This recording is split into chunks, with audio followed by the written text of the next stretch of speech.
I'd like to show you a really easy dinner party pudding that is ideally suited to working with prunes d'Argent, our favourite type of dried fruit, which I've got soaking in Armagnac here. The recipe for the tart base is dead easy, and it's from the chocolate and hazelnut tart in the Honeybuns Gluten Free Baking book. I've tweaked it slightly, as well as the 150 grams of toasted hazelnut ground up and the 25 grams of light brown sugar. I've added 1 teaspoon of mixed spice and a teaspoon of orange blossom water as well. Those are the only tweaks aside from leaving out the salt, because we're trying to reduce our salt levels. I've used a loose bottomed tart tin, 9-inch. You blitz everything in the food processor until you have a soft pliable dough, which is then rolled out. I cut the rolled out disc in half, place it in the bottom of the tin and squidge it around the edges. This is edgeless. You haven't got enough mixture from the recipe to do edges. It just literally is for a flat tart base. And that's it. And you prick it. You don't need to bake it blind with beans or anything like that. You stick it in the oven and you bake it for 12 to 15 minutes at 180 degrees. Wait for that to completely cool. And this is the magical chocolate ganache spread, which is dairy free as well as gluten free. And basically it's 1 ripe avocado blitzed up in the food processor. You can see that there are still bits of avocado visible. Don't worry about that, because it's all going to be covered. You could be much more methodical than I. Now this is much more spreadable if you work quickly, but because I've tried to prep ahead of time, it is starting to set now, but it would be a lot more spreadable. It's not dead difficult now, to be honest. The avocado is added to the food processor. You then melt 200 grams of dark chocolate.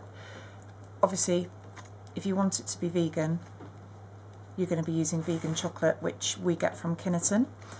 And it's a lovely, lovely chocolate. It's not mega dark. It's 52–53% cocoa solids. I can't remember exactly whether it's 52 or 53, but you could always, for an extra slug of chocolatiness, add a pure chocolate extract. You wouldn't need much, so like a teaspoon of, to give it an extra oomph. I personally don't think it needs it.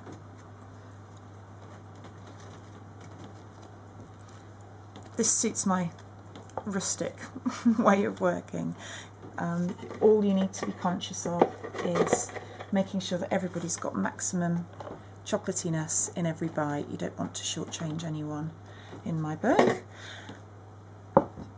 And again, this suits me and my lack of artistry. You can be as cat-candid as I and still make it look très chic. These are stoned pruneaux d'Argent, basically posh prunes from the Argent region of France.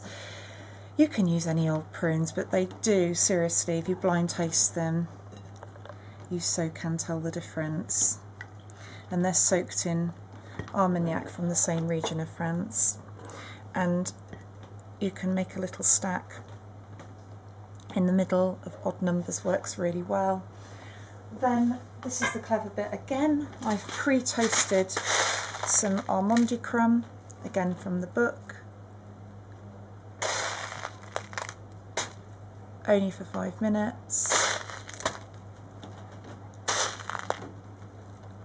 You blitz them in the food processor first and they give you the most divine crunchy crumb.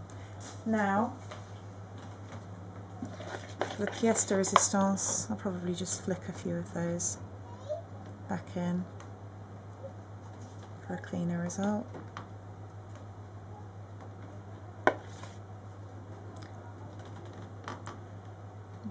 Drizzle as you will.